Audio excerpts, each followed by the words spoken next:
Probably the biggest thing up front is to have a structure for the apprentice to come into, not just a simple job description. I think that especially if the apprentice is younger in years, they need to have some defined structure, and they also need to have some goal setting and expectations in terms of what the employer is expecting of them.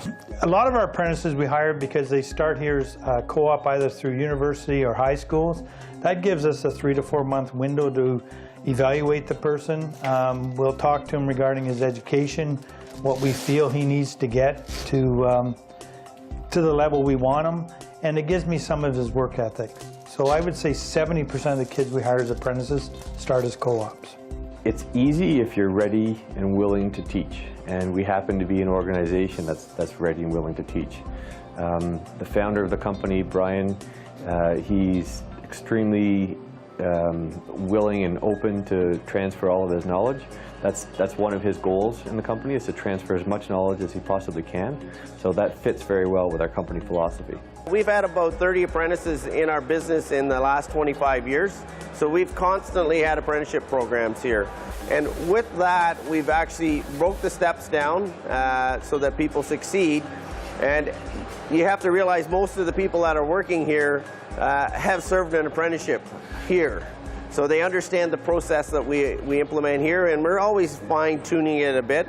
It gets modified based on people's learning habits a little bit too. We realize that not everybody's the same, and some people have different methods of learning. Some people learn much more rapidly.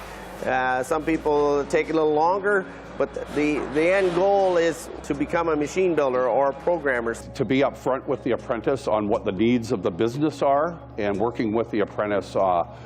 We like our apprentices to go away to school in the wintertime and our slow periods of time.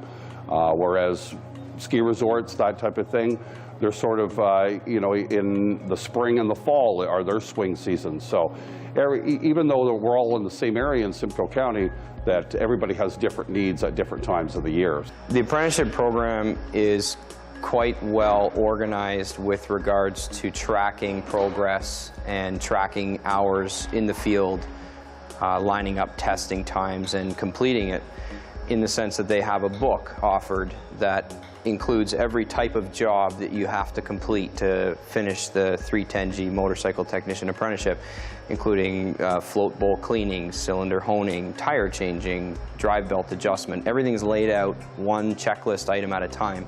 And it's a requirement to complete the program for every apprentice to sign off that they think they know how to do it properly, and a licensed technician to verify and sign off on that same sheet saying that they vouch for that person's skill level and agree to move on to the next one. So tracking progress becomes quite easy with the book. Otherwise, progress would be tracked from management on ensuring they were good at coming in on time for work and the normal performance review criteria.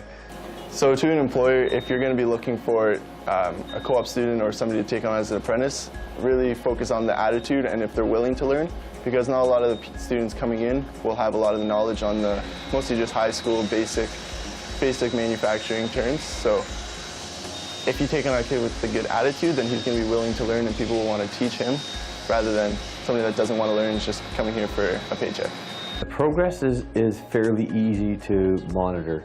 When an apprentice is struggling, then it's clear that there's more learning to take place, and then we accelerate that learning. And when they're successful in running parts, then we know that they're doing well.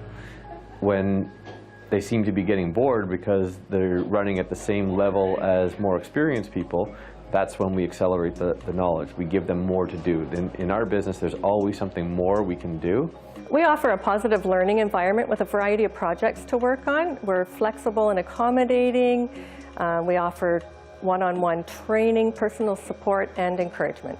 Our industry is heavily regulated with regards to legislation and what is high-quality childcare. So we have very specific expectations of all of our staff.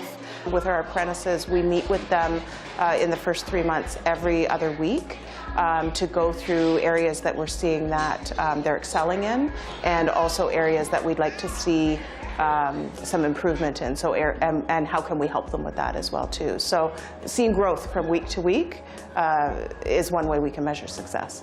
Patience, understanding, support, and open communication. Make sure that the lines of communication between an apprentice and yourself are always open so that you know what they need, they know what you need, back and forth, so that you can both excel and make this relationship essentially work to the best of both of your abilities.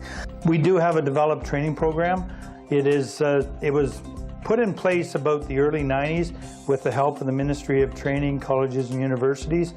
At that time, they came in and explained the benefits to our company. We had a hard time finding qualified journeymen, and since we've done that, most of our journeymen now were born and raised at Walwyn Electric.